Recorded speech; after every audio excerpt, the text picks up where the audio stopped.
Jack watched as his tee shot went straight down the center of the fairway. He always hit it the same way. It wasn't long, it just went straight down the center of the fairway. The other two guys had already played the tee, and it was my turn. I set up and took a little practice swing. It was a par 5, pretty long and pretty open. I just decided to give it a try and see what happens. I'm a big guy and do powerlifting 4 days a week. My bench is better now than it was in college. I can do reps with 225 pounds in a way that would make the steroid freaks at the gym jealous. I had a new driver, one of those graphite composite ones, and it felt really good. I hit the sweet spot, and Jack's jaw dropped. Jesus Christ, Eric, you punched it! That's 350 goddamn yards if it's an inch. That's a lot farther than that. Go up and down and you've got an eagle. I've had 2 eagles in my life. This time I felt really good about it. We started down the fairway and Jack hit his second shot. He still didn't hit my first. I heard his cell phone buzzing in his bag. He was a little hard of hearing, so I told him he had a text message. He pulled out his phone and his face went white. Eric, I have to go, he said. What's wrong? I asked him. Something at the office, he said. Take me back, Eric. I'm sorry, but I can't tell you about it yet. After you take me back, you can rest for the rest of the day. Jack was my boss. He also owned Whitman Enterprises. I had been working there since I graduated from college. They hired me when I was a sophomore in high school, and I was number 2 there. It was a family business. We manufactured pumps, all kinds of pumps. They were one of a kind and designed for specific purposes. We had a foundry and machine shop, and we made them from blueprint to finished product. I was the vice president of production and practically ran the company. Jack's daughter Allison was my coworker in sales. I knew there had been some buzz about us being bought out by a Swiss company, so I figured that was it. I drove him to the office and headed home. I was sitting at a stoplight. It was one of those old cobblestone streets in the center of town, and an elderly woman was crossing the street in front of me. I watched in horror as her toe caught on one of the cobblestones and she stumbled. She tried to keep her balance but was now staggering forward. She dropped her grocery bag, tripped again, and fell. I heard her shriek, trying to save herself as her arms hit the street. I shifted the lever to park and jumped out of the car, running around the truck and kneeling down beside her. She was crying, and I felt terribly sorry for her. Her hands were bleeding and her arm was clearly broken. I lifted her into my arms. I'm so sorry, I told her. I'm going to help you. You're going to be okay. I'm going to take you to the hospital. Don't you have any pain except in your arms and hands? No, she sobbed, but I think my arm is broken. I dropped my groceries and I'm afraid my balls are broken too. Well, my knees are bloody too, honey. My arm hurts so much. She was breaking my heart. Tears came to my eyes myself. This sweet little lady didn't deserve this. I'll get you some more eggs, I told her. Let me help you get in the truck. I'll drive you to the hospital. That made her cry even harder. Thank you, but I can't go to the hospital. Her breathing became ragged. I don't have insurance. I can't afford to go to the hospital. Now I felt like shit. She was a petite Negro woman, about 70 years old or so, and you could tell she was stunning. She was still very beautiful, and I felt very sorry for her. I thought of my mother. She had passed away from a stroke 2 years ago. If she had fallen like that, I would have wanted someone to take care of her. I'll take you to the hospital, I told her. I'll take care of it. My wife works there, and we'll work something out. You look like someone's mother, and I'd like someone to help my mother. I'm taking you in. Let me help you up, get the groceries, and we'll go, okay? It hurts a lot, she said. Thank you, young man. I'll never forget it. I lifted her up and put her in the front seat of the truck. It was higher than she was comfortable with, so I lifted her up. I gathered her groceries and put them in the back seat of the truck. On the way to the hospital, she said her name was Samantha Groves and that she was a widow. After driving about a mile, I stopped at the door of the emergency room. Cindy, my wife, was on shift and I helped Samantha inside. I walked her over to the desk where Kirsten was working. I told her what was going on and that I would take care of all the bills.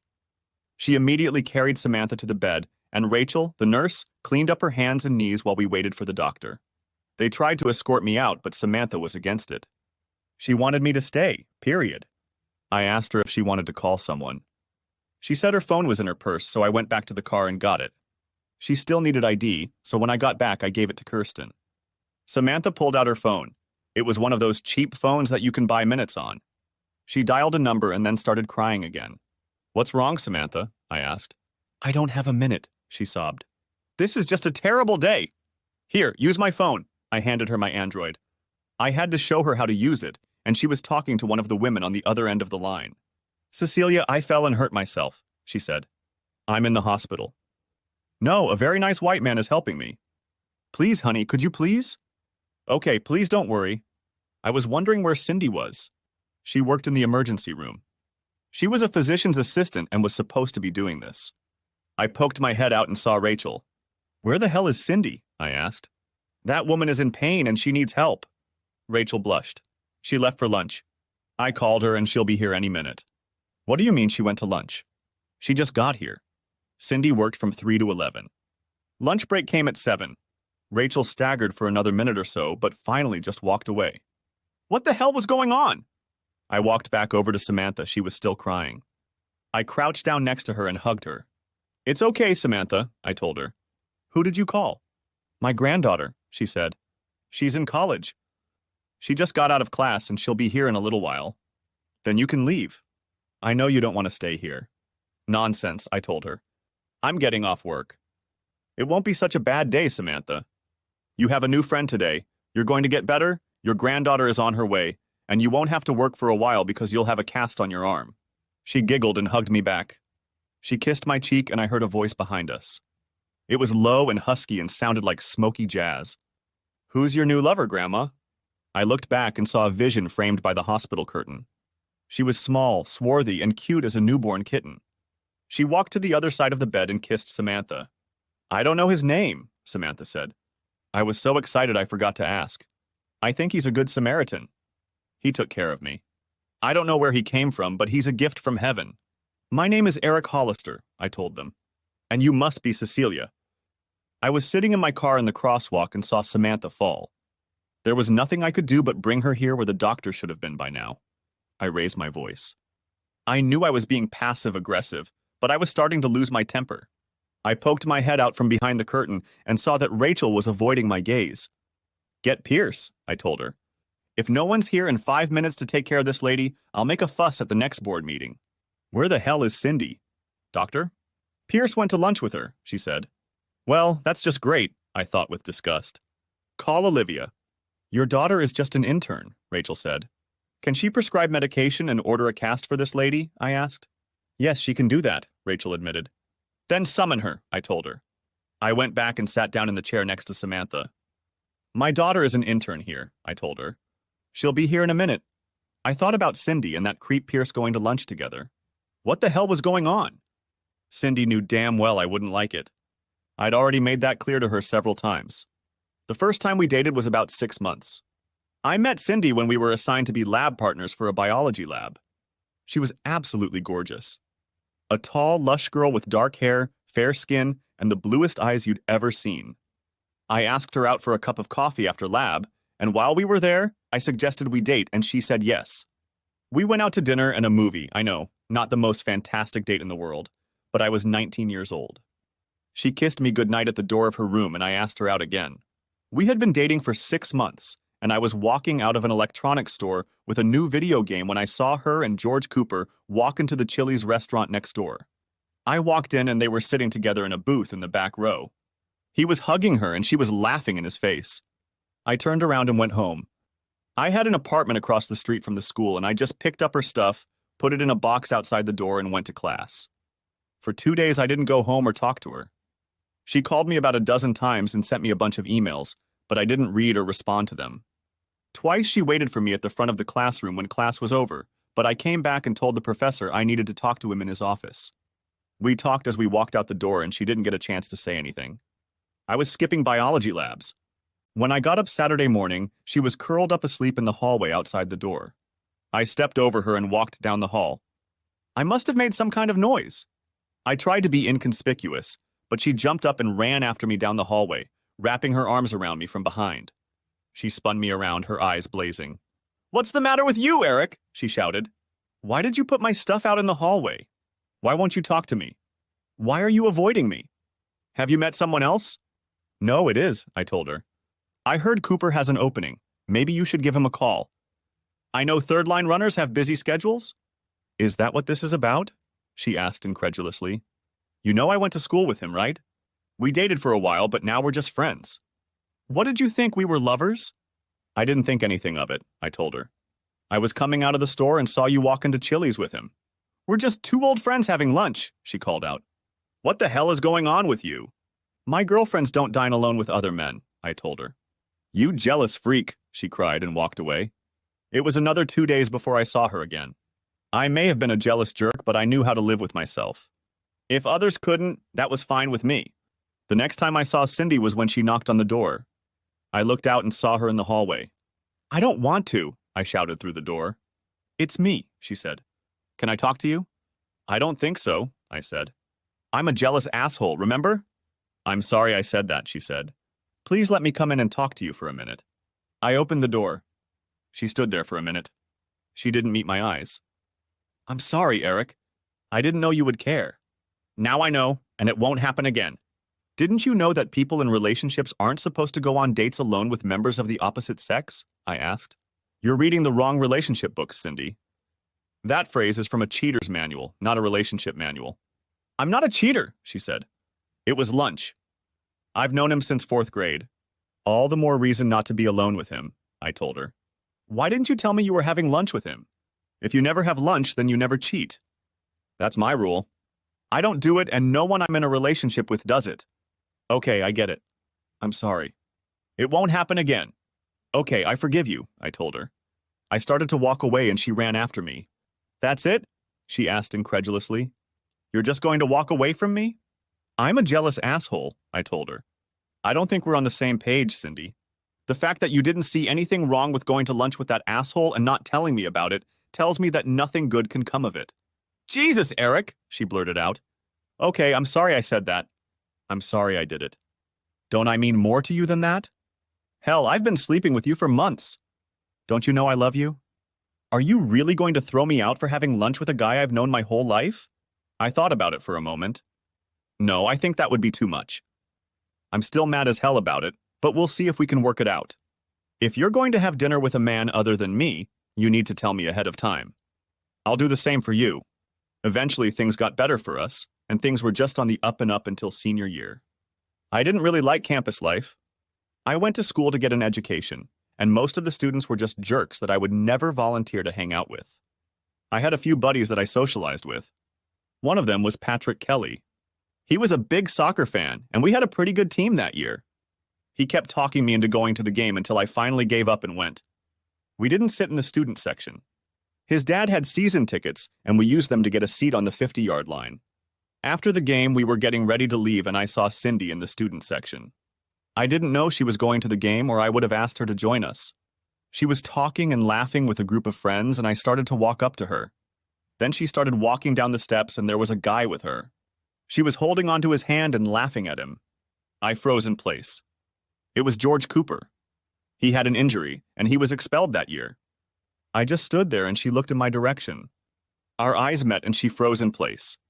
I turned and walked away, but I heard her calling my name. I left Patrick there and continued walking. She caught up to me in the parking lot and grabbed my arm. Eric, oh my God, Eric. It wasn't what it looked like. I interrupted her. I don't care, Cindy. Let go of my hand. Talk to me, Eric, she began to cry. Let me. I politely asked you to let go of my hand, I told her. She lowered her hand and I started walking. She turned around and stood in front of me. You're not leaving until you give me a chance to explain, she barked. Goodbye, Cindy. I walked around her and left her crying. She called me about 10 times a day until the semester was over, and I didn't answer or listen to her messages. She set up her campsite in the hallway outside my apartment, but I just packed up, climbed out the window, and stayed with Patrick for the rest of the semester. Over Christmas break, I went to my parents' house and she stopped by a couple times to see me. I told my mom and dad not to let her in and refused to go to the door. I transferred a semester and drove 50 miles to school. Mom and Dad were mad at me, and I didn't give a damn. When I graduated, I got a job near Austin and moved into an apartment. I occasionally heard of her when one of my friends mentioned her, but I never saw her. I moved back to Central Texas about 6 months later when one day her father showed up at work when I was out. I saw him standing by my car and started to get ready to head back. After thinking about it, I decided not to delay. This was going to suck. I walked to my car and he looked up when he heard me.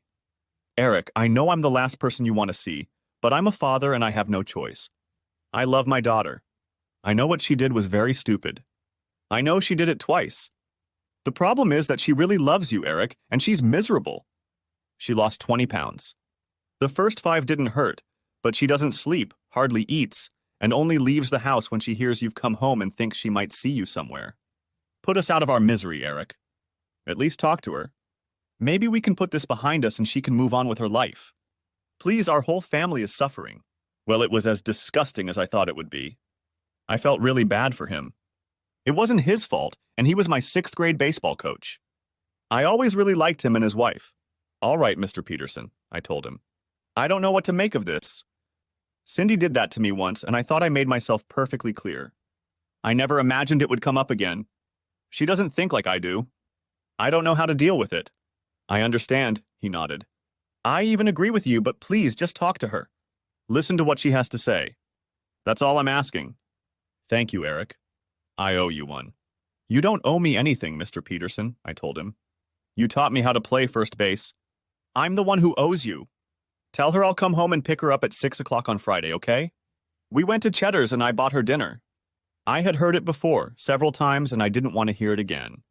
I knew I was going to hear it whether I wanted to or not. George is a very nice guy, she said. Cindy, were you going on a date with me or not? I asked. You know I did, honey, she tried to placate me. It sounds like you had some doubts, I told her. I saw you two together at Chili's restaurant. You were sitting in the same booth, and he had his arm around you. We're very good friends, she said. If you get to know him better, you'll like him. I want you two to be friends. We talked about it, and I don't do that anymore. I want you and him to be friends. We're not going to be friends, I told her. We're not going to date because of your friend. What do you mean? She stammered. I'm not going out with you again, I told her. The first time this happened, I told you that if you were ever alone with him again, it was over between us. I guess you didn't believe me. Why are you being such an asshole? She snapped back. It was just lunch and a ride home after the soccer game. He's a good guy. No, he's the asshole, I told her. You're an asshole too. I don't know what I see in you. This was a bad idea. I stood up and threw the money on the table.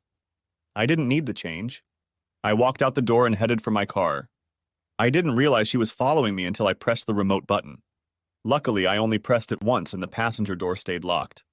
She tried to open it, but I just got in the car and started it. She ran up and opened my door. Are you going to leave me here? She shouted. I'll call you a cab, I said. We need to talk, she said. No, we don't, I told her. Maybe you could talk to Cooper. He's such a nice guy. I'm sorry, she said. I didn't realize you'd be such a jerk. I won't be alone with him anymore. It's too late, I told her. It should have happened last time. You have no respect for me or anyone else but a good guy. Have a nice life, Cindy. I called her a cab. See, I'm a good guy if I wasn't an asshole. I didn't see or hear from her for 3 weeks. When I finally went back to my parents' house to spend the weekend, I was ambushed. I guess they'd seen intervention or doctor. Full. My mom called me on the way home and asked me what time she should plan dinner for. I was in complete ignorance as to the nefarious plans and, like a dummy, told her. They even had the cleverness to park their cars on the next block. When I got home, I grabbed my suitcase and laptop and headed inside. Dad met me in the entryway and took my suitcase. We went upstairs and put my stuff down, and he told me my mom and my sister were in the room. They were in the room, as was Cindy and her parents and Mom's pastor. I must have looked like a complete idiot standing there with my mouth open. The furniture was arranged in a circle with an empty chair for everyone to stare at. My little sister jumped up and ran over to me. She hugged me and kissed me and touched everything like she always did. I loved Chris. She was 15 and she was the sweetest creature you'd ever seen. She took my hand and led me to my throne. It was either that or the electric chair. Pastor Robbins was obviously the spokesperson. I always thought he was a pretentious freak who stands too close to you when he speaks. Eric, we all have something to say to you, and we're here to listen to you too. We know you're upset, and we understand, but we think you're being unreasonable. I looked around, and they were all smiling and nodding at me. I love you, honey, and I want us to be together for the rest of our lives, Cindy said in her softest voice. Just listen to what we have to say, and then we'll listen to you. It was the father's turn. I wondered if they had planned who would speak and in what order. Son, did you know that your mom has male friends and I have female friends? There was silence. Do you want me to speak? I asked. They all smiled and nodded. I didn't know you had an open marriage, I said. You've been so careful to keep it from me my whole life that I was completely in the dark. The smiles faded a little. I think I'd gone off script. Are you hanging horns on Dad, Mom? I never suspected anything. She had the grace to blush. Why do you say that? She asked. There's no need to be rude. That's not what your father meant. We have friends of the opposite sex. We all do. Okay, that was informative. Is it my turn now? I asked. Cindy's father spoke up. Robin and I care for you very much, Eric, he smiled back. Cindy loves you with all her heart. She's devoted to you, and asking her to give up her friends is simply unreasonable. You're not going to break up with her because Cindy has friends, are you? There was silence again. Is it my turn? I asked. They all smiled and nodded. Okay, this has been a lot of fun, I said. I appreciate you all being here to explain things to me. I can see how unreasonable I've been. I just need to go up to my room and think for a few minutes. You all wait here. I'll be back in about 10 minutes. Oh, the bliss on their faces was excruciating. I stood up and Cindy came over and kissed me on the cheek. Chris looked at me cheerfully. I got up and walked up the 3 steps out of the room and then the 7 upstairs to my bedroom. I took my suitcase and Chris took my computer. She followed behind me. We went outside and put them in the trunk. You're not coming back, are you? She asked. No, baby, I hugged her. I love you, but I'm done with this shit. Call me and I'll pick you up. We'll go somewhere, just you and me. Good, Eric, she kissed me. I love you too. I'm sorry they embarrassed you like that. It's not your fault, honey, I told her. I'll see you around. I squeezed her one last time and pulled away from the driveway. I rolled down the window. Take a walk, sweetheart, I told her. Give me a chance to get out of town. She nodded and walked further down the street. 20 minutes later, the machine informed me of a call. It was Mom. Hi, Mom, I said. Where are you? She asked. Where's Chris? Is she with you? She's taking a walk, I said. I'm just passing through Hillsborough. She hesitated for a few seconds. But you said you'd be back soon. Well, yes, but I've decided not to, I said. Please feel free to continue without me. Oh, Mom, from now on, Chris is the only one of you I'll be taking calls from. Don't write, don't visit, don't use your telepathic powers that you obviously possess that tell you how unreasonable I am. Bye, Mom. Eric, wait, she said. I love you, darling. Forgive me, I only want what's best for you. Just let me talk to you. Don't you think I decide for myself what's best for me? I asked. Bye, Mom. Maybe you can talk to one of your male friends. I ended the conversation. A minute later, another call rang. I didn't answer. In the next 5 minutes, I got 5 more calls, and I didn't answer. The 6th was from Chris. Hey, kitten, are you in trouble? I asked. Sort of, she said. They made me call you, Eric. A noise was heard, and my father's voice rang out. You should be ashamed. I cut him short. Maybe my family would be interested in marrying Cindy. They're all so reasonable. Maybe they'd have a big group wedding, except for Chris, of course. Over the next 3 days, I received probably 100 calls. My secretary at work left stacks of messages on my desk every day morning, afternoon, and evening. I listened to all the voicemails, read all the messages and all the emails. They were very entertaining. Cindy's family was furious, and so was she. My parents, too, at first. I heard almost nothing from my dad, and my mom stopped being angry after the first 5 messages or so. She cried in voicemails, and there were notes of desperation in her messages and emails. After the first hour or 2, she started apologizing. Cindy also became increasingly tearful and apologetic. She begged me to talk to her, to see her, to meet her, to call her, anything. She was going to change. She was going to make it up to me. Things were going to be different. If I didn't like one of her friends, she was never going to meet him again. All I had to do was give her another chance, and all this magic was going to happen. She just didn't get it. I don't think any of them did. I have a code. I have girlfriends who are also women. Since I was in a relationship with Cindy, I didn't spend time alone with them. That's just fraught with trouble. Sure, there were business and social gatherings with women other than Cindy, but I certainly didn't take them out to lunch or dinner and hug them. If they had significant others, we spent time together. If not, we didn't socialize. Why put yourself in a compromising situation? My dad's been telling me that my whole life. You date who you know. You marry the people you date. You do it with the people you are alone with and the people you get into relationships with. It's a conscious choice.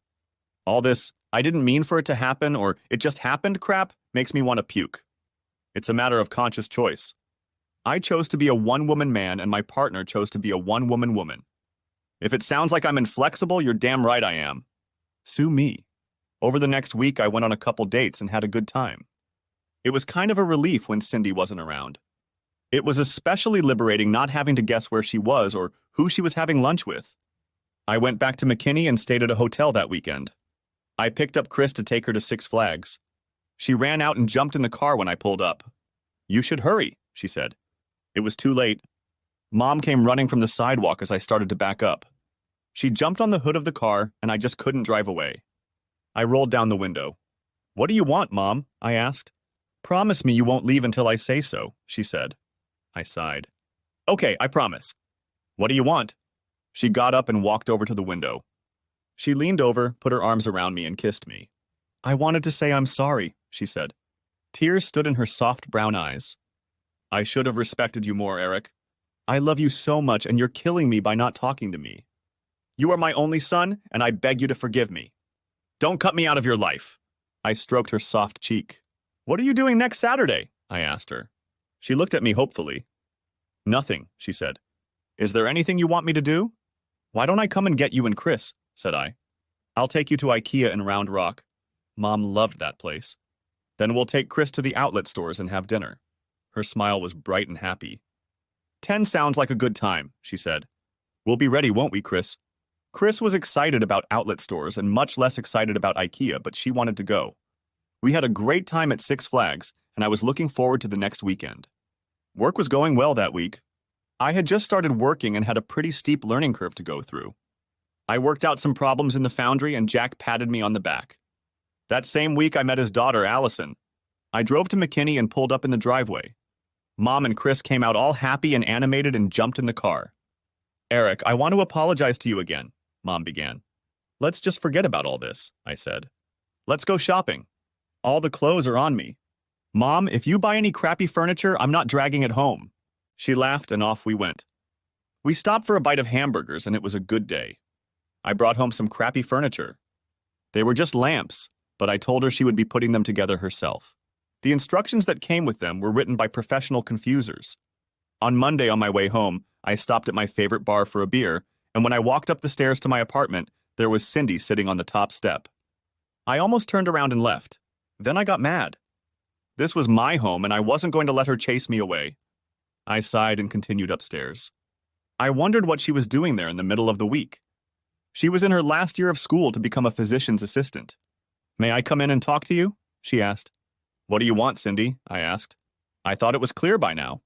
"Yes," she said. "I want to make it dirty." I had to smile. "I kind of like the clarity," I told her. I sighed. She was here, so I might as well get it over with. I opened the door and stepped aside so she could walk past. I sat down on the couch and she placed a chair in front of me. "I want another chance," she said.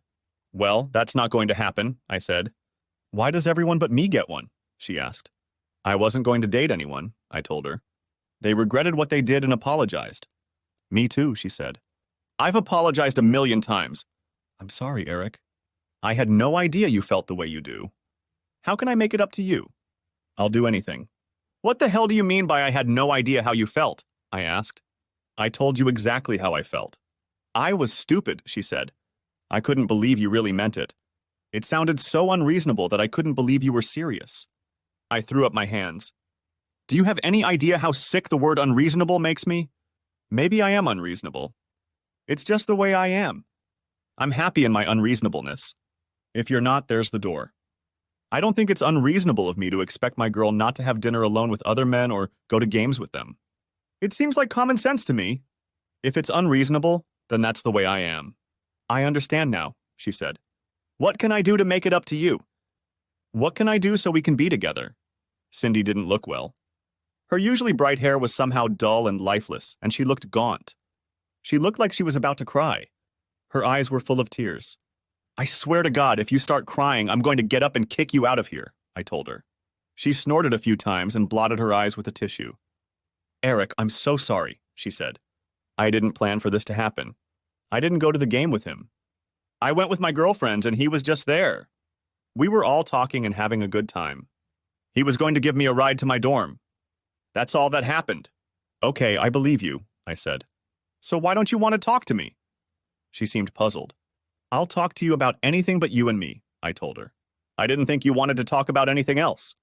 I don't understand, she mewed. I want to talk about you and me. If you don't believe I went there to meet him, what's the big deal? You drove off with him, I told her. My girlfriends don't ride in cars alone with other men. I realize it's work, and I'm not unreasonable enough to care about it. I thought I made that clear. I don't spend time alone with other women, and I don't let my girlfriends spend time alone with other men. You've been reading the cheater's manual again, Cindy. It was just a trip, she protested. How did you get to the game? I asked her. With Julia, she said. Why didn't you go with Julia? I asked. For a minute, she sat stunned. I don't know, she said. Yes, I told her. He cut you out of the herd and left you alone. That's how it starts. You let him do it. You knew that if you ever thought about it, I wouldn't like it. There, now I realize it, she said. I've been stupid. But I can learn, Eric. Now I see where you're going with this. I didn't realize. Do guys really do that? How did we end up together? I asked her. You asked me if I wanted a snack after lab, she said. Who were you with? I asked her. Julia and Robin. You've cut me out of the herd, haven't you? That's exactly right. That's how it works? I have you alone. It's just the two of us, and that's how it works. That's how romances start. That's exactly what Cooper wanted. I let him, didn't I? Yes, Cindy, it is. I can't live with that. I can't always be there to make sure you don't go off alone with some man. That's your job, and you're not handling it well. I'm so sorry, she said. I didn't realize what was going on. It makes sense now. He's been calling me ever since. Eric, if you give me another chance, this will never happen again. I gave you another chance, I said. You blew it. Yes, but I didn't understand, she said. I couldn't understand why you were reacting that way. I understand now. I'm not going to let it happen again. All right, suppose I believe you. What now? Asked I. Will you go out with me on Friday? She asked. She didn't raise her eyes to me. Okay, what time? I asked. I still didn't trust her, and that didn't change until I accidentally overheard the conversation. I was coming home from work and went into the grocery store to buy a couple bottles of wine. The wine department had high racks that were impossible to look through. As I turned to the department I wanted, I saw a couple guys on the other aisle. One of them was George Cooper. They were talking louder than they should. What happened to that hottie you had on the line? A guy I didn't know asked. You mean Cindy? Asked Cooper. Yeah, she was smoking, the other guy said. She has a douchebag boyfriend, Cooper said. I was just about to close the deal and he saw us together. He made a scene and now she won't even talk to me. It won't be for long. I'm going to keep calling her and eventually wear her down. I'm going to do it some more. She says she's never going to talk to me again, but I'm not giving up. That surprised me. Cindy kept her word and I was impressed. She had her chance and she passed the test. It made it much easier for me to move on. I dealt with Cooper too. It's hard to call women when your right arm is in a cast. He had another redshirt year and lost his scholarship. That was 27 years ago, and until about age 5, she was true to her word. Then someone gave her a book. It was something about her needs, his needs, and Cindy was fascinated by the book. Suddenly, all this psychobabble about getting in touch with our feelings came pouring out of her mouth. She explained it all to me. Men and women are different. I was shocked. Who would have thought? Who buys this crap? Do I really have to pay $29.99 for someone to point out the obvious? I was pretty sure I had known this since the first time I saw the girl. There was all this crap about how men don't understand women, that they often live in deprivation because their men don't understand or care about their needs, and that they can take charge of their lives by letting us know they need emotional fulfillment. She had all these great ideas about what we should do. We spent hours talking about nonsense in carefully organized and bonding meetings. We acquired a bookshelf filled with the most pointless and stupid books imaginable. We watched boring and stupid movies designed to make me realize my callousness and insensitivity. She would highlight passages from stupid books for me to read. The insanity became more and more extreme. Most of the wise advice she received and disseminated seemed to have one goal. Women need emotional fulfillment, and their husband is incapable of providing it. However, if he truly loves her, he will support and encourage her on her journey to find emotional security, and only then can she find true happiness. This is what she has been striving for the past 5 years. As far as I knew, her behavior hadn't changed. She went out with groups without me, spent a lot of time in her circle of other sympathetic women, but was never alone with other men. I lived by the same rule. We both understood emergencies, work, and family, but never went alone with members of the opposite sex for fun. Until that day, apparently. I had no idea how long it had been going on. "Daddy, land to Daddy!" Olivia tugged on my hand. I put my arms around her. "Hey, baby." "Sorry, I got a little distracted." "Olivia, these ladies are Samantha and Cecilia." "Samantha's hurt. Can you help them?" "Where's Mom?" she asked. "That's a good question," I said. "I'll want to talk to you about it later. Can you get Samantha cleaned up?" "Sure," she said, turning around and looking back at Samantha. "So why are you here with the ignoramus?" She nodded in my direction. "He's helping me, and you should be more respectful of your father," Samantha told her. Olivia snorted. "Well, he's not respectable at all, so that's out of the question. But I love him with all my heart." "Is that enough?" Samantha's eyes sparkled. "I can see that, dear. He's been so good to me. He brought me here in his truck, put me in this nice room with such nice nurses, and I'm so grateful to him. You don't need to stay any longer, Mr. Hollister. Dr. Olivia and Cecilia will take care of me. It was nice to meet you, Samantha, but if you call me Mr. Hollister one more time, I'll take you back," I smiled. "My name is Eric. I'll be checking you out. I have your groceries in my truck. What do you want me to do with them?" No, I can't ask you to." "Can't ask what?" I asked. Cecilia spoke up. "Could you take them to our house? We can't afford to have them spoiled. Her grandson is there, he'll let you in."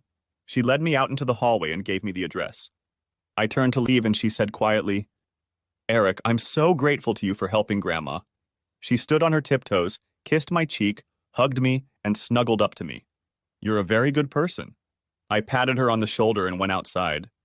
When I walked out of the emergency room door, I saw Cindy and Pierce hurrying toward the entrance.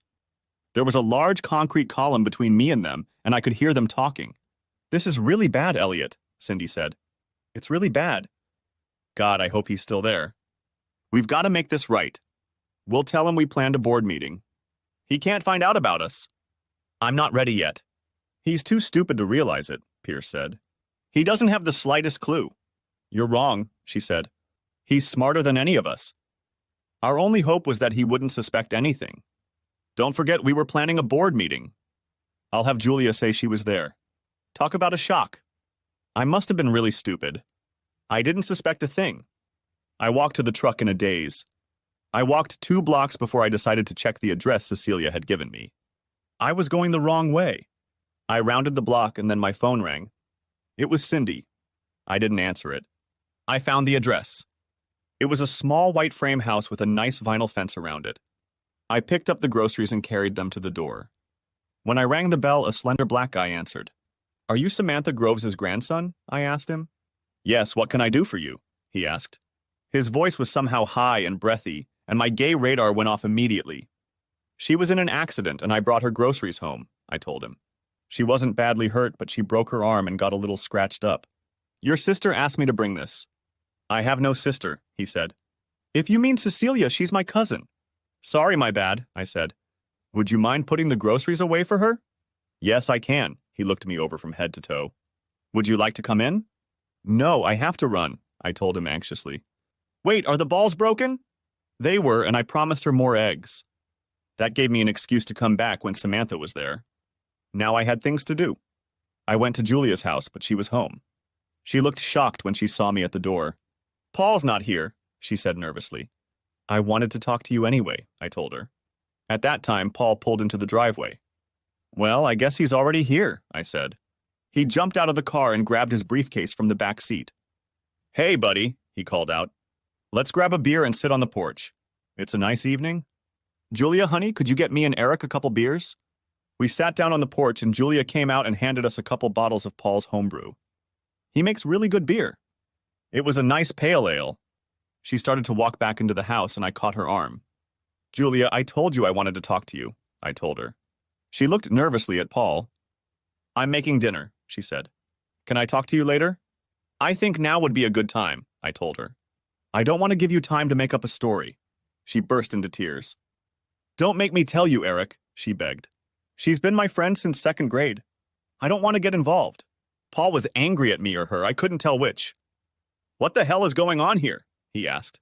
Somebody better tell me something quick. Cindy's having an affair with Pierce, I told him. Julia's covering for her. There's more to it, but I don't know what it is yet. Julia, is it true? He asked. Yeah, no, I won't cover for her. I told her I won't, Julia sobbed. This has nothing to do with me. I'm so sorry, Eric. I wanted to tell you, but you were so happy and I love you so much.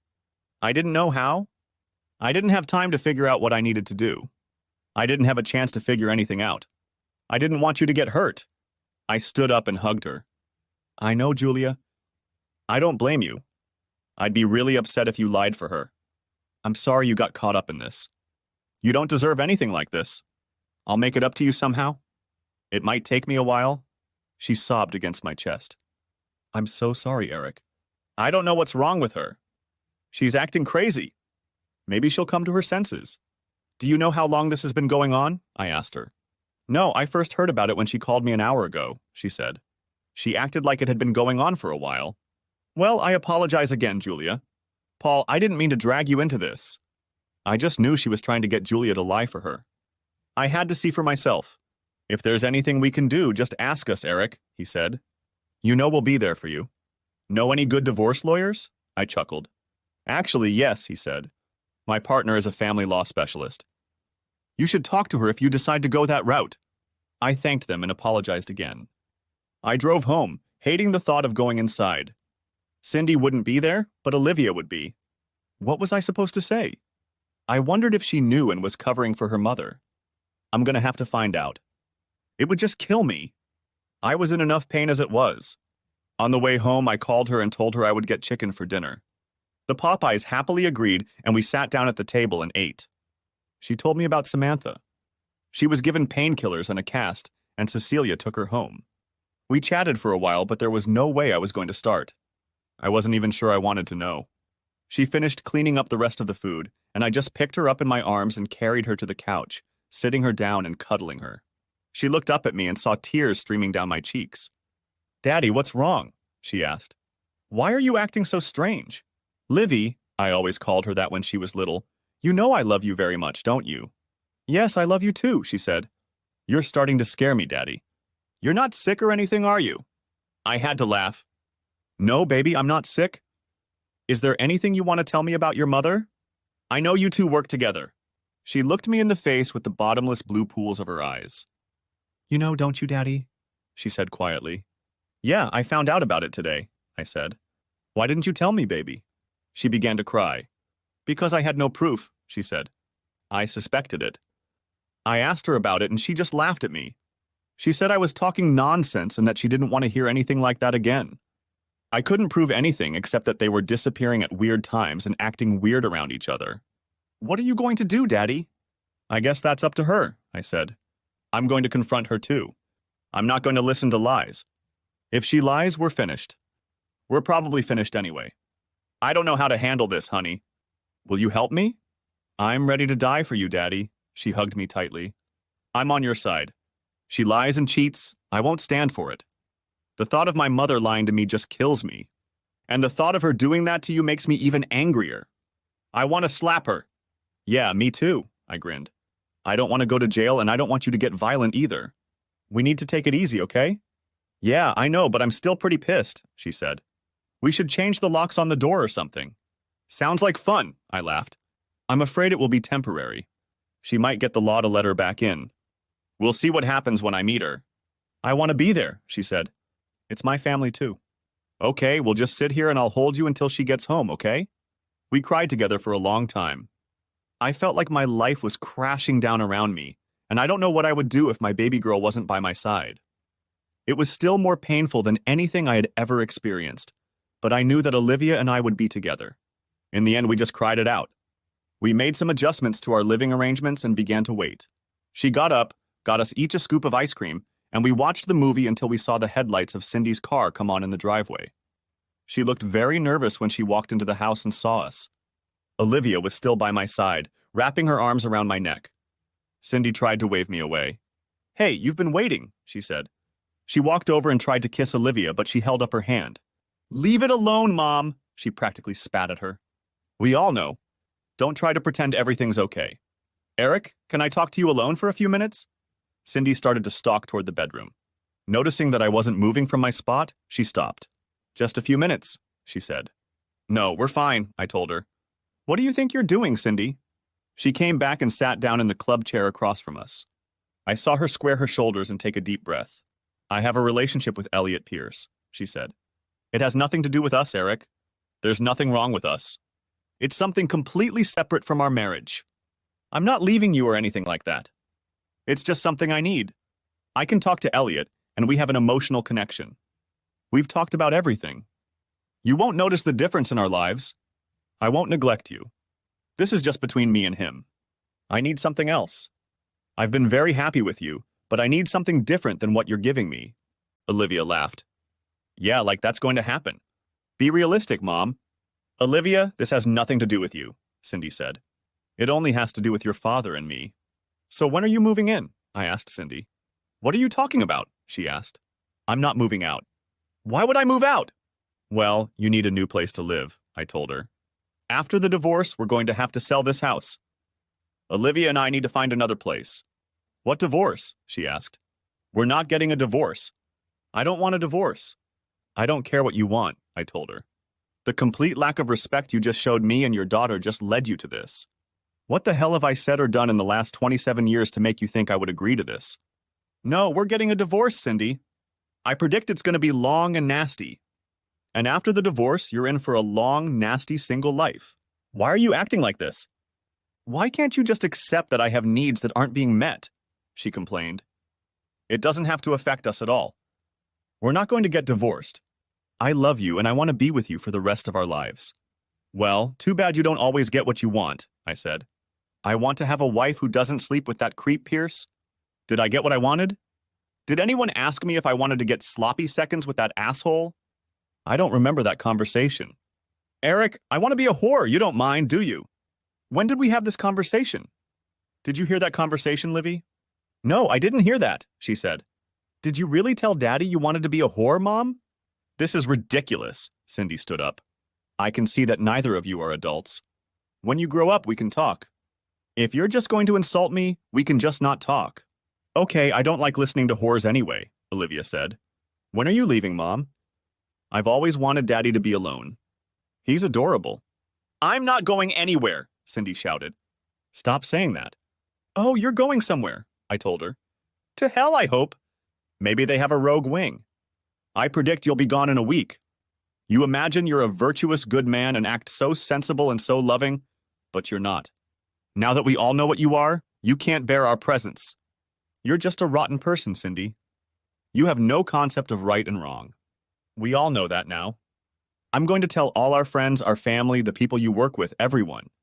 I'm going to enjoy it. How long do you think you can stand it? You won't tell anyone, she said. It would be too awkward for you. You just need time to get used to the idea that you're going to be very happy. You won't be hurt in the slightest, I promise. I love you, Eric, and I'll do anything to make you happy. Olivia burst into laughter. You really don't get it, do you? You have no idea how evil you are. All you do is shit on our entire family, your husband, and your marriage. No, you won't make him anything but miserable. His happiness is now my project. I couldn't help but squeeze her in gratitude. I had to vent some of my spleen. Cindy, do you remember George Cooper? Her face went pale. It's George Cooper, but the permanent one. Good luck with the rest of your life. You might even meet him again.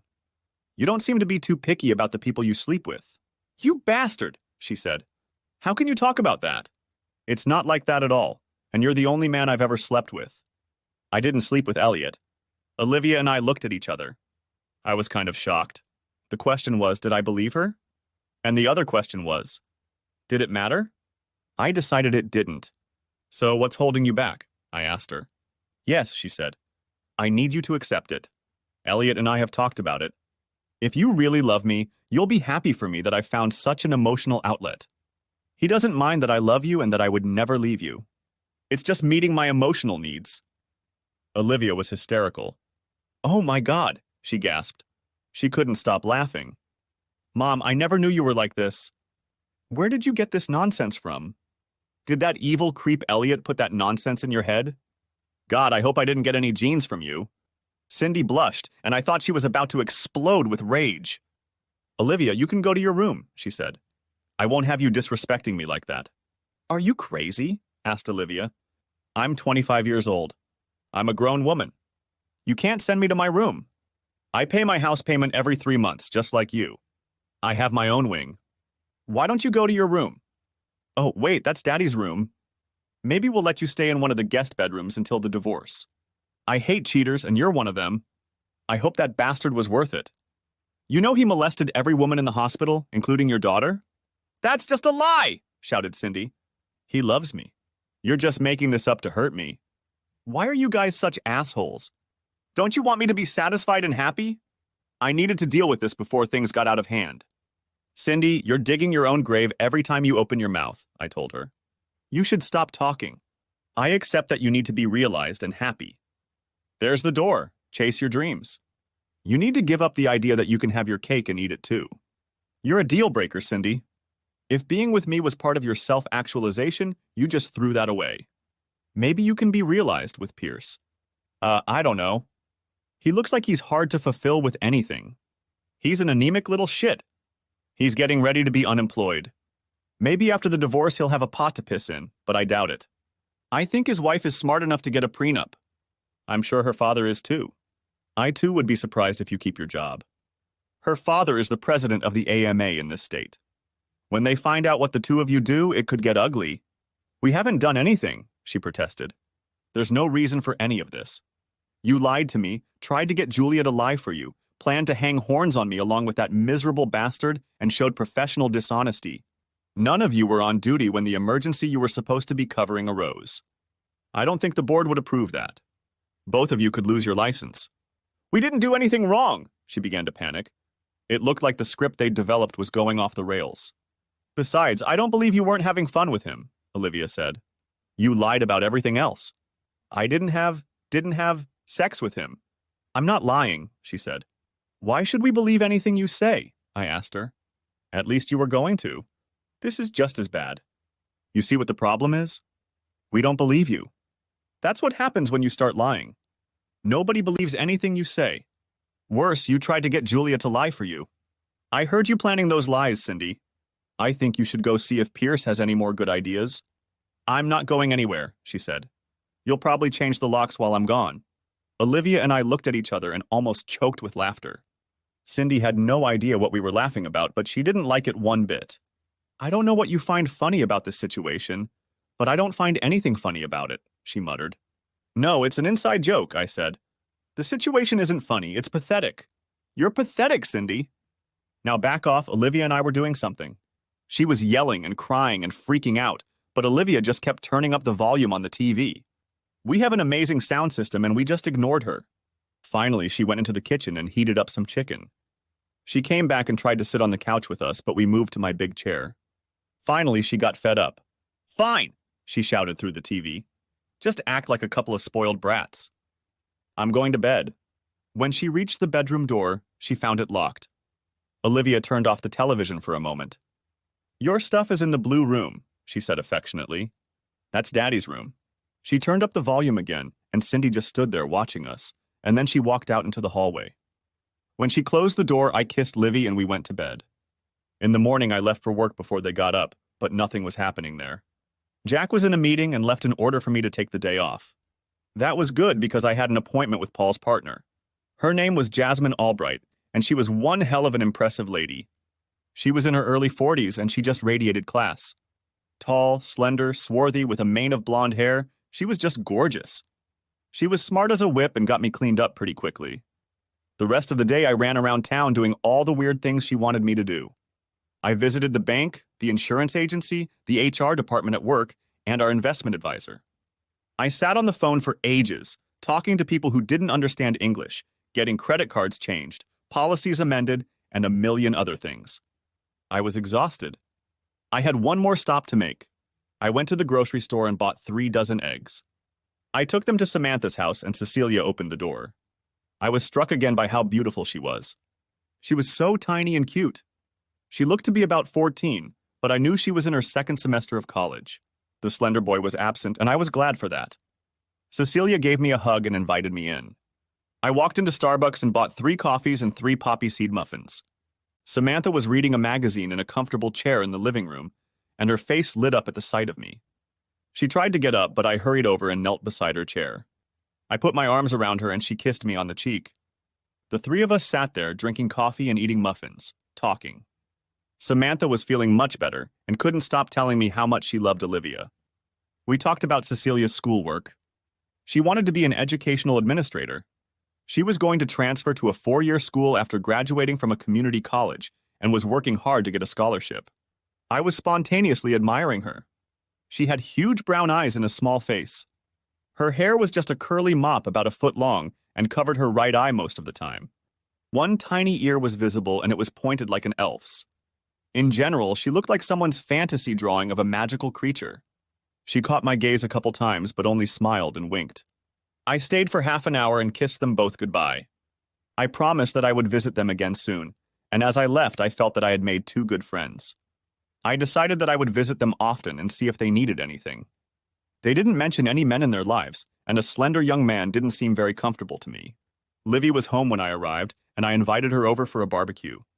I told her about my day, and she said Pierce had taken Cindy somewhere for a long time. I guess they were planning their strategy.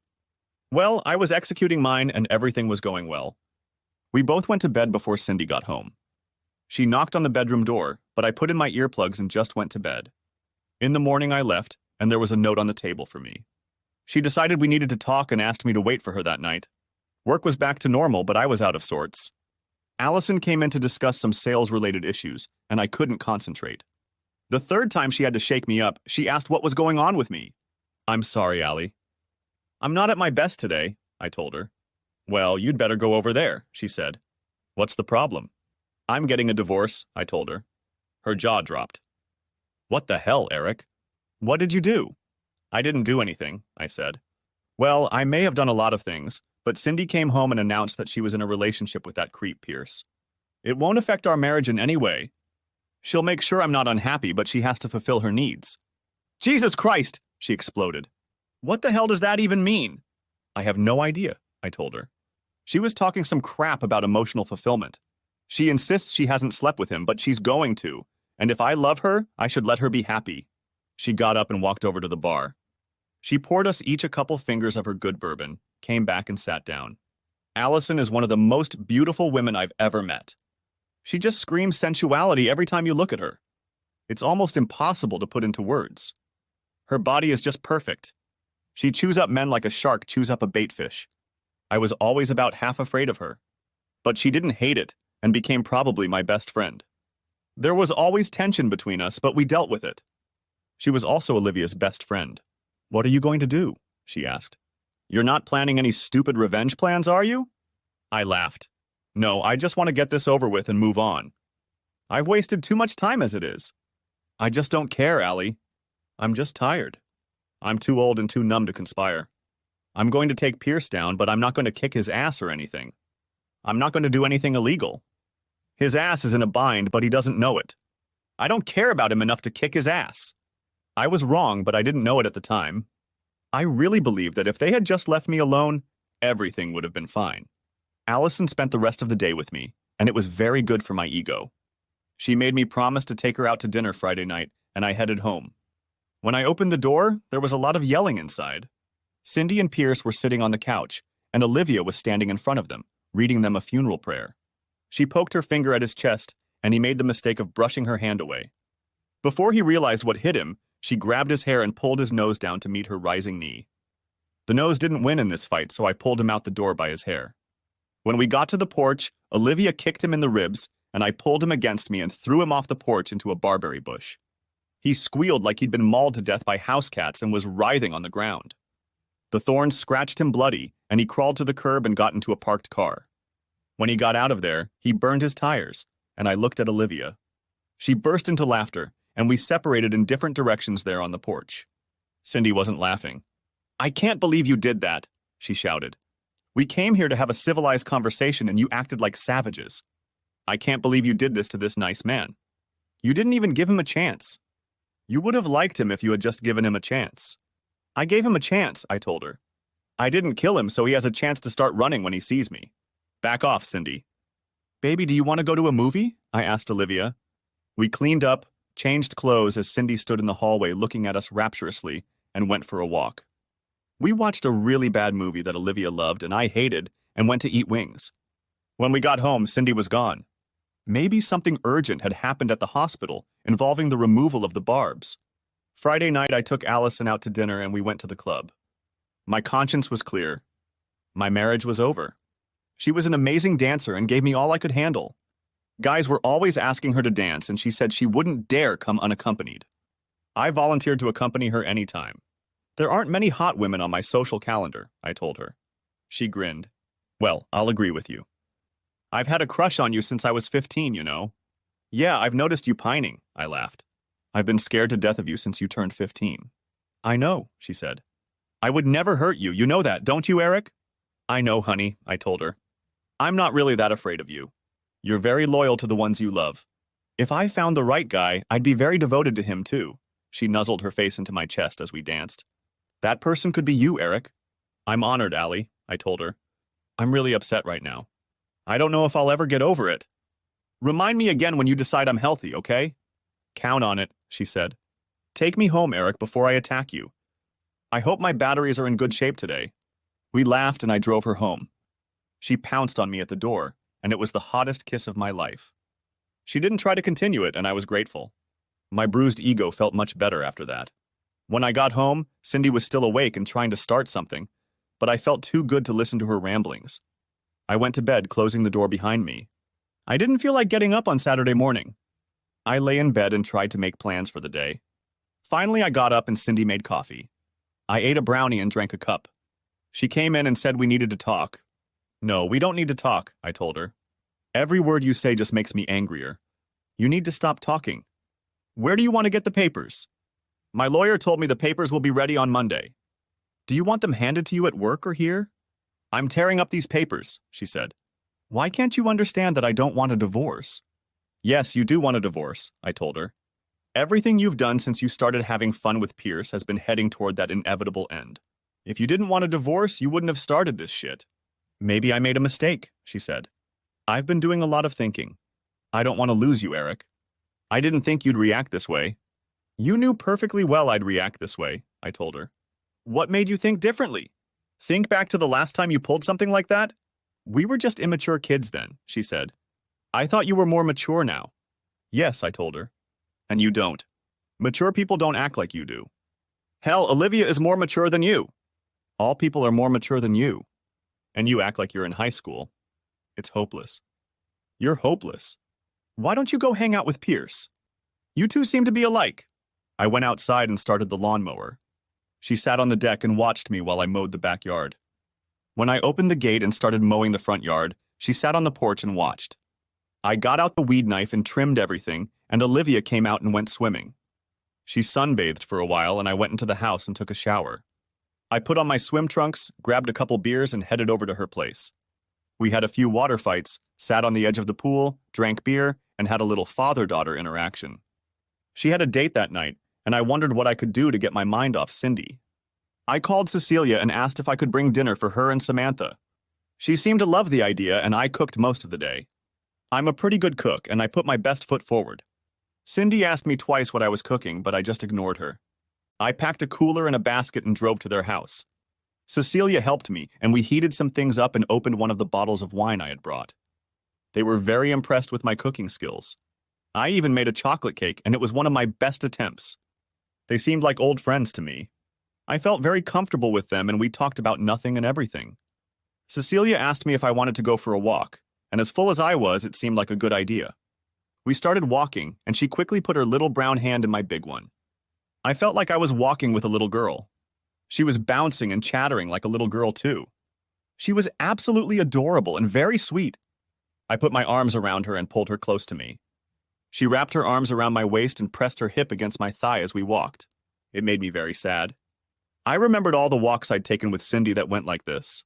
Cecilia must have sensed something wrong because she looked over to me. Are you okay, Eric? She asked. It has nothing to do with my current company, I told her.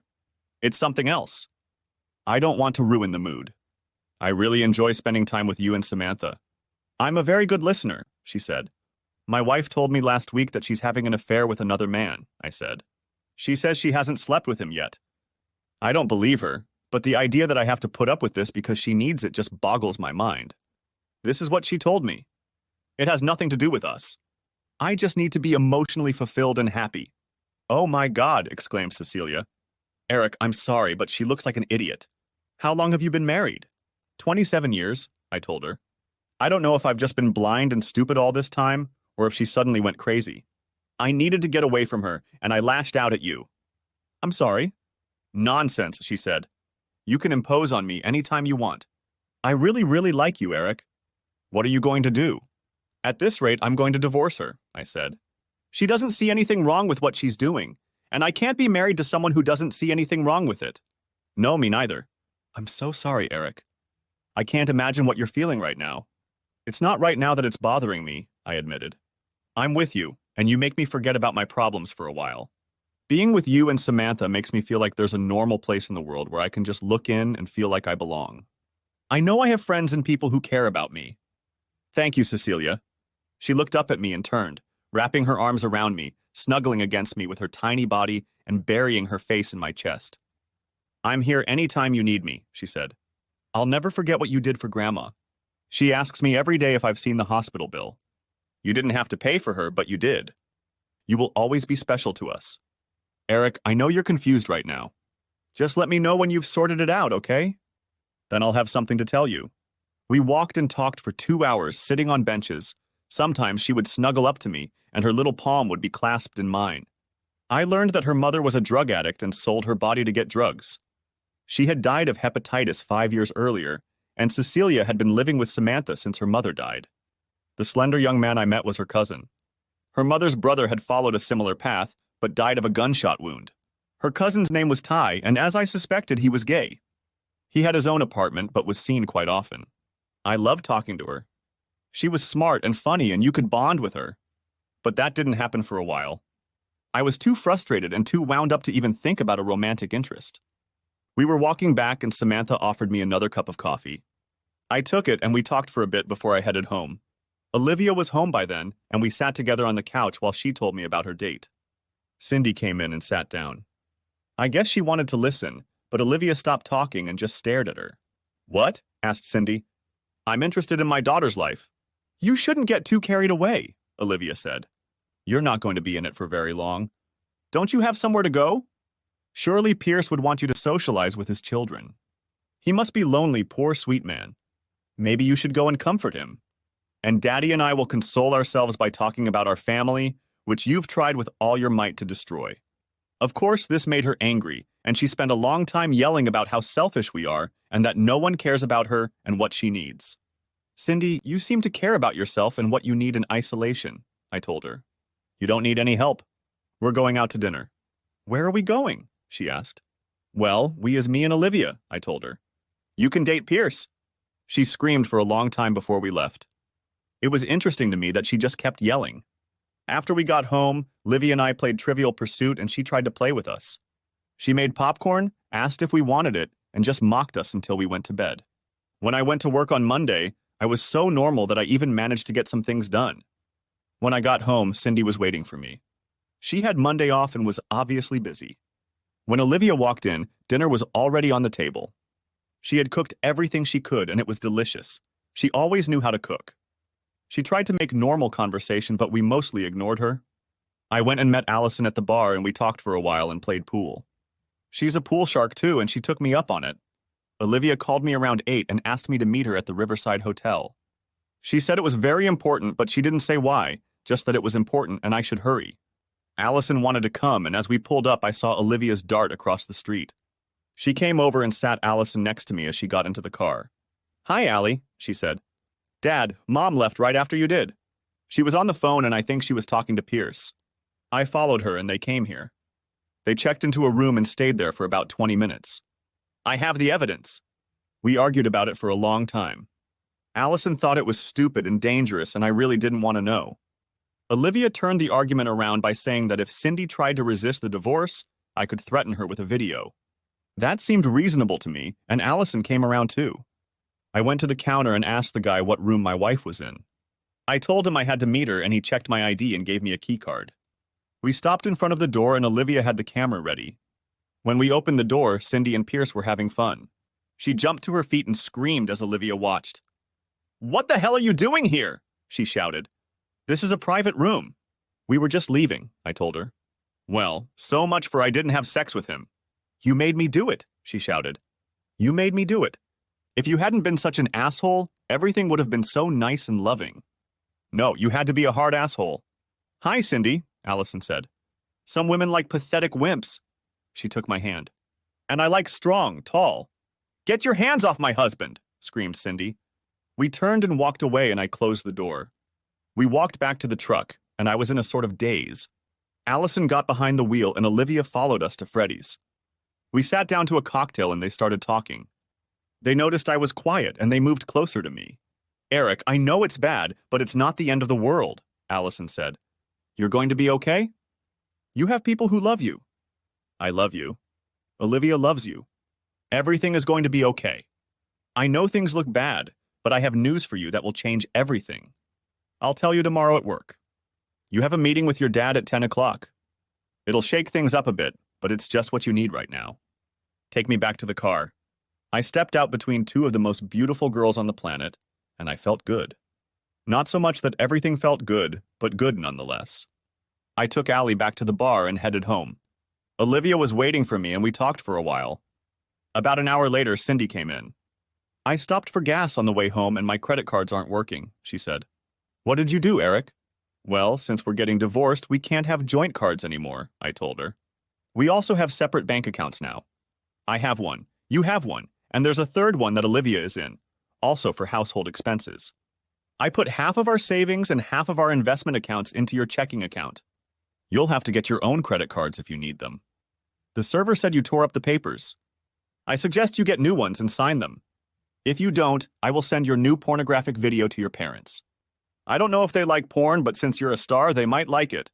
"You bastard!" she shouted. I should have known better. "How do I get new papers?" "That's your problem," I told her. "I bought you the first set. I've made an appointment with a realtor. She's going to tell us how much the house is worth. You have two options. You can buy me out or I can buy you out. But I have to tell you that you won't be able to make the payments if you decide to buy me out." "I'm not doing anything," she said. "The divorce is going to take a long time. I don't see the point in doing anything until the divorce is final." "It'll take about a month," Olivia told her. "No, it doesn't," Cindy said. "I know it takes longer. We're going to file for a simplified divorce," I told her. "There are no children to argue custody over. I won't pay you child support, and we'll agree on the division of assets. I'll give you half of our assets. We can have a final hearing 20 days after the petition is filed. You make 3 times as much as me," she said. "I think you should pay me alimony." "Well, I have a video that says I shouldn't do it," I pointed out. "Besides, if you mess with me, you'll be out of a job and, I predict, lose your license to practice."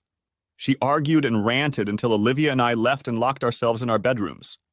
Somehow she managed to sign the papers and we scheduled a hearing. I drew up all the property division papers and she signed them as well.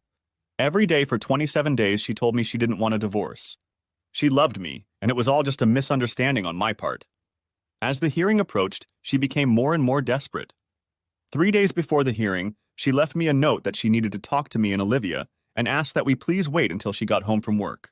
She ran upstairs and took a quick shower, then came back downstairs and got us all a beer each. She asked us to sit around the bar in the kitchen and talk to us while she made something to eat. It was obvious that she was very nervous and didn't know how to start. She took a couple bites from her dinner and just stared at us for a minute. It was unreal.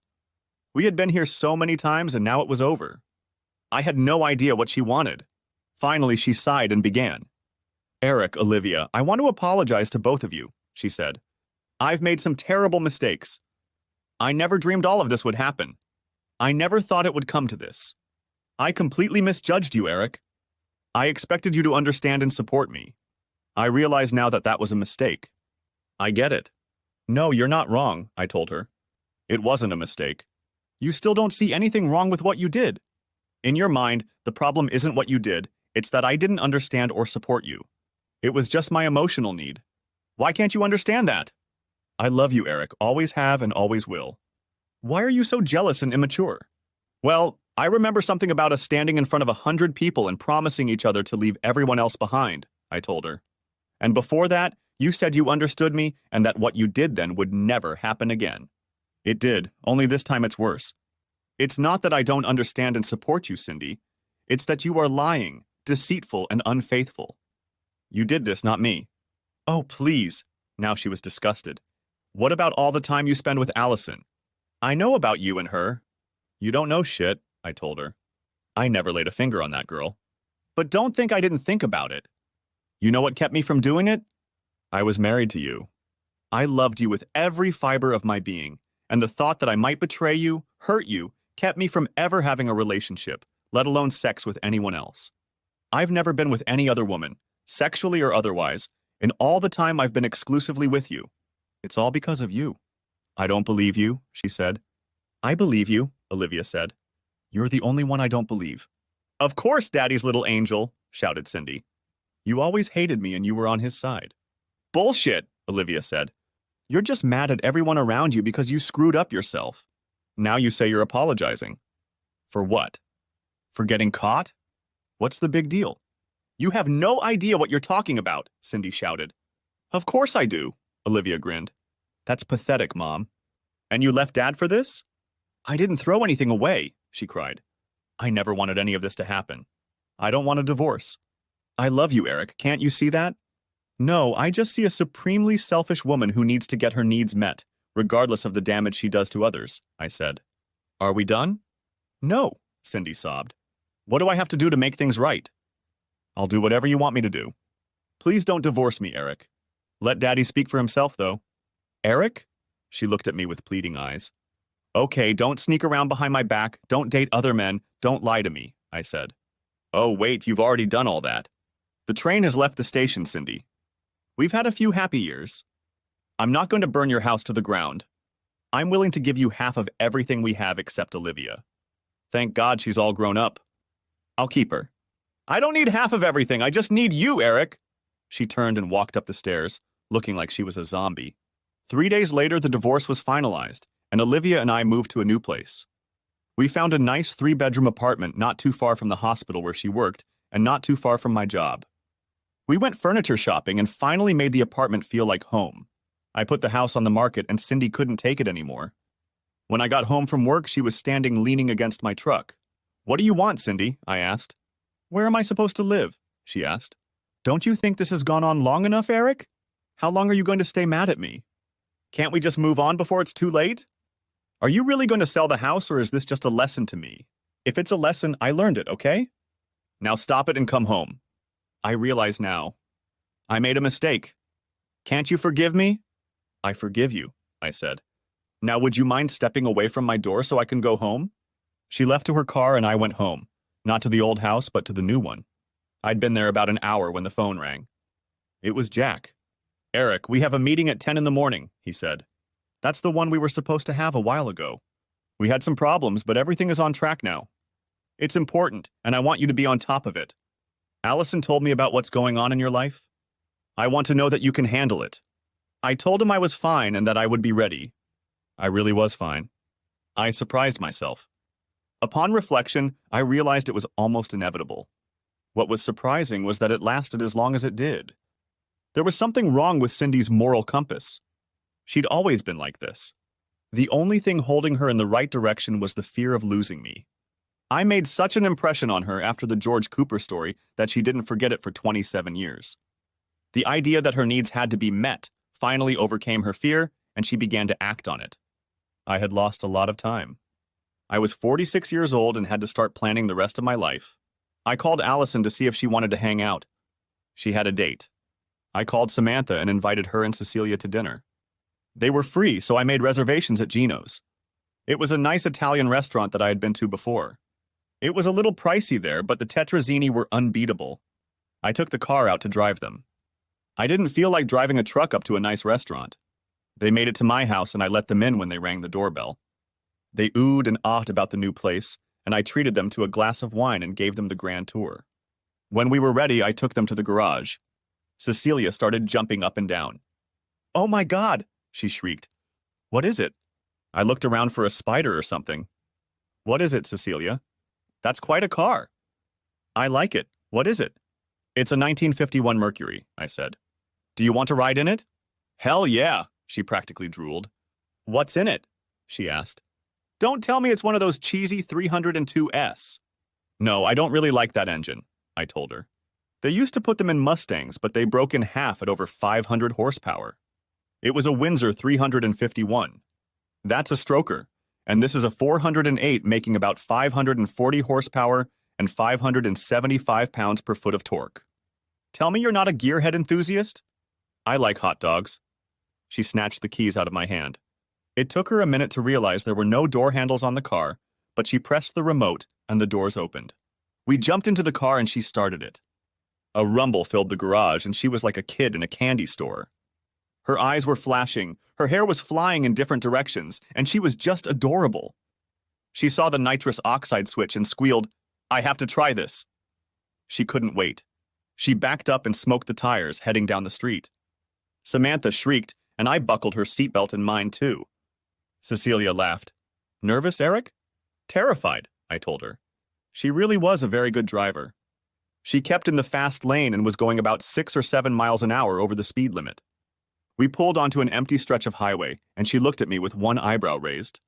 I looked back at Samantha, and she was grinning like the Cheshire Cat. Hang in there, I told her.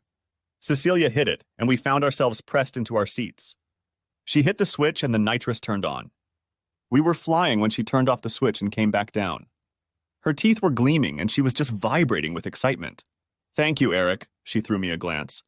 I've always wanted to do this. Anything to make my girl happy, I said. She threw me another glare that made my clothes go up in smoke. We had a great dinner. I kissed them both goodbye and put them in Cecilia's car.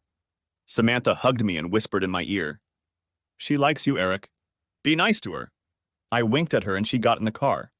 I went around to everyone and asked Cecilia if she would agree to go to the lake with me on Saturday. She was a little hesitant, but agreed, and I set up a time to pick her up. Olivia pulled up just then and said hello. Something seemed a little strange to me, but they only talked for a minute. She took my hand and we waved as they drove away. She's the sweetest person I've ever seen, she admitted. Age bothers me a little, Daddy. I'm still in good shape, I told her. Yeah, but her arm is broken, she looked at me slyly.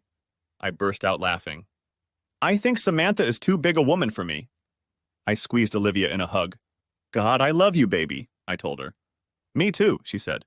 We walked into the house and she told me about her date. We talked for a while and went to bed. I was completely unprepared for the next morning. I don't know how you can prepare for something like that. When I arrived, there was a Nordic-looking gentleman sitting in the office. Inside were 3 men who looked like lawyers. Our company lawyer, Jack, and Allison, and they all looked very serious. Jack introduced me, and the Nordic guy's name was something unpronounceable. Eric, we're selling the business, Jack told me. I'm ready to retire. Allison doesn't need the company, but she wants to work.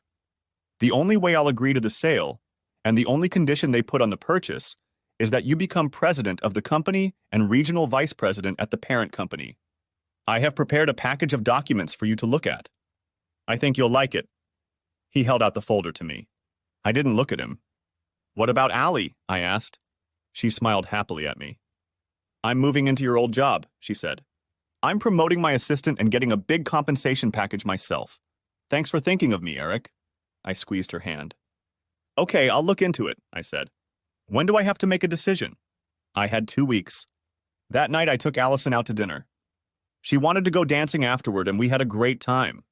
We had just sat down at the table after a hot number, and I saw Allison's eyes narrow. She was looking over my shoulder.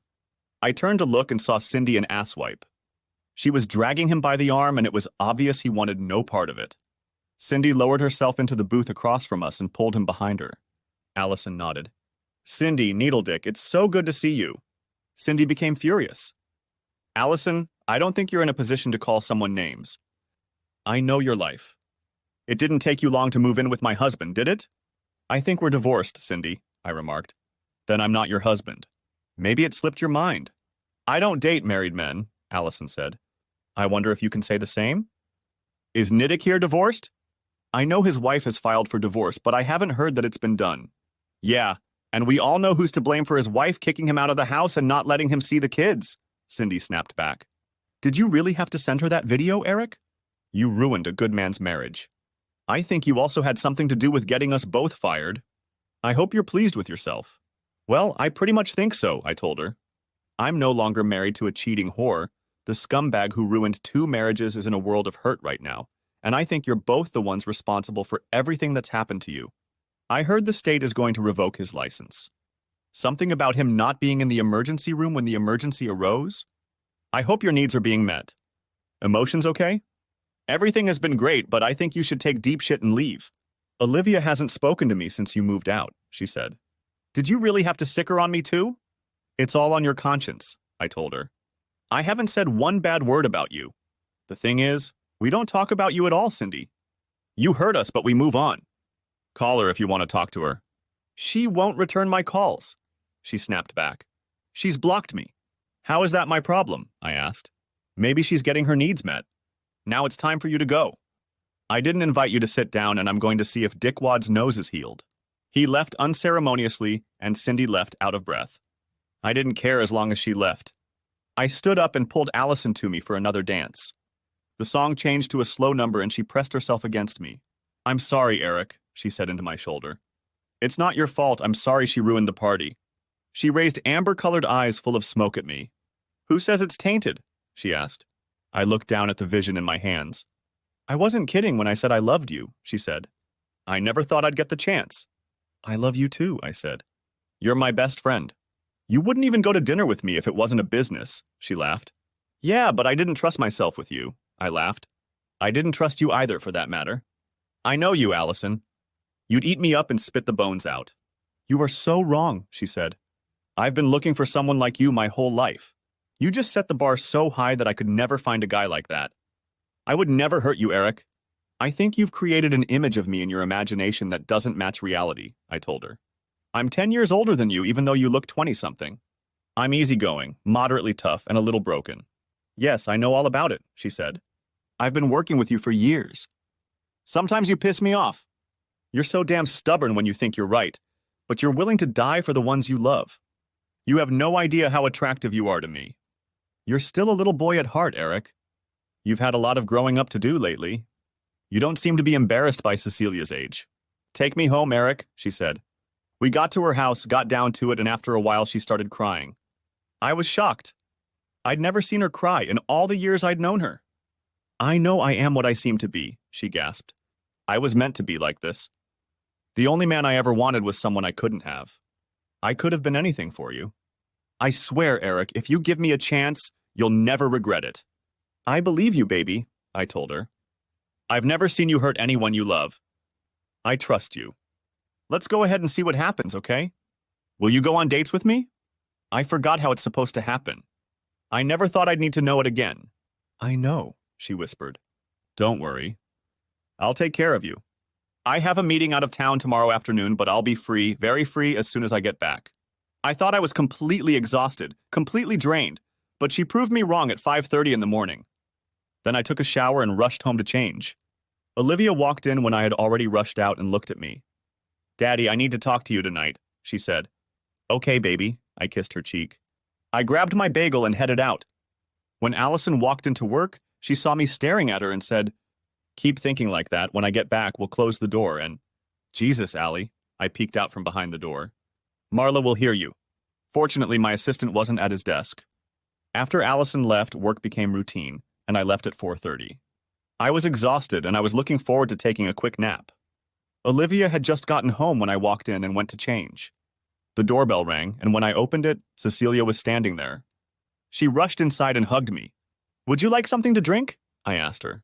She wanted a beer, and I got one too. We sat down on the couch, and she snuggled up against me. Eric, there's something I want to talk to you about, she said.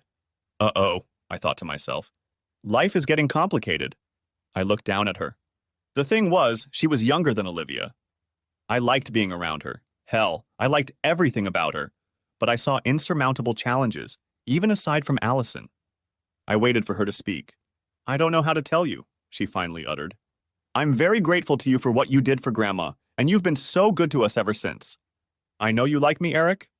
I know what I look like, and most guys think I'm pretty. You're a very nice-looking man. When we met, I felt like there was something between us and I was attracted to you. But I don't think it's going to work out and I don't want to get hurt. I don't want to hurt you either. I squeezed her. I know, I said. I'm flattered as hell that you think of me that way. I really want to be your friend. I want us to be buddies for the rest of my life. The thing is, there's an amazing woman in my life. 3 of them to be exact, but there's only one I really want to be with. I'm really excited about it, she said. It makes everything so much easier. I think I'm going to be in your life for a long time, Eric. I kind of have someone too. Anyone I know? I asked. Sort of, Olivia muttered from the doorway. Do you mind if I go with you and Cecilia to the lake on Saturday? I must have looked like a complete fool. My gaze darted back and forth between them, and Olivia burst out laughing. She came over and nuzzled against me from the other side. I finally managed to pull myself together. I didn't know you girls skated like that, I whispered. They both found it amusing. We both like men too, Cecilia said. When we met at the hospital, it was just love at first sight. Olivia called me and asked me out. We had 2 dates, and I think I found the other half of my soul with her. She feels the same way about me. Don't you like that, Eric? I hugged them both tightly. Not at all, I assured them. The 2 girls I love each other. What's there to hate? I'm very happy for both of you. Now I'll have 2 gorgeous girls with me at the lake on Saturday. I'm sure there will be 3 of them, Olivia said. I invited Allison. I'm ruled by powerful women, I lamented. Yes, isn't it wonderful? My daughter said. You're going to be very happy. Allison came home and I spent Thursday and Friday nights with her. I was a walking zombie at work, but Olivia was right. I was very happy. There were few snakes in the garden because Cindy kept interfering in our lives. She called me 3 times a week and pestered the hell out of Olivia. Eventually, they got together, and I don't know what Olivia said or did, but she stopped calling. Olivia said she had moved to Oklahoma City and was working in private practice. I didn't care as long as she stayed there. It took about 3 months, but Allison kept pushing until I gave up and moved in with her. She was the girl of my dreams. About 8 months later, I invited her, Olivia, and Cecilia over for dinner on Friday night. I had already made my decision and had something planned. After dinner, I signaled the waiter and he went to the kitchen. He came back with 4 pieces of cake. He gave us all a slice, leaving Allison for last. On top was a small figure of a swan. It held a ribbon in its beak, and tied to the ribbon was a ring. The diamonds seemed a little dim to me. There were 3 of them surrounding a large square emerald. She covered her mouth with her hand and looked up at me. Her amber eyes were moist and glistening. Allison, will you marry me? I asked. Oh my God, yes! She practically jumped into my lap. I knew the rest of my life was going to be the best part. On Monday, I played golf with Jack. I beat him on the previous hole, and I got the first hole. It was beautiful. I took a little power shot and ended up about 60 yards from the pin. Great shot. He was stunned. Geez, Eric, I'm going to have to improve my game or start bribing Allie to wear you down. I chuckled. I'm like fine wine, Jack. I get better the older I get. He aimed his tee shot into the trees. I think you can kiss that bird goodbye, I teased him. Yeah, he smiled. I guess you're lucky. Thanks for watching. I hope you enjoyed it. So subscribe to my channel and watch the next video.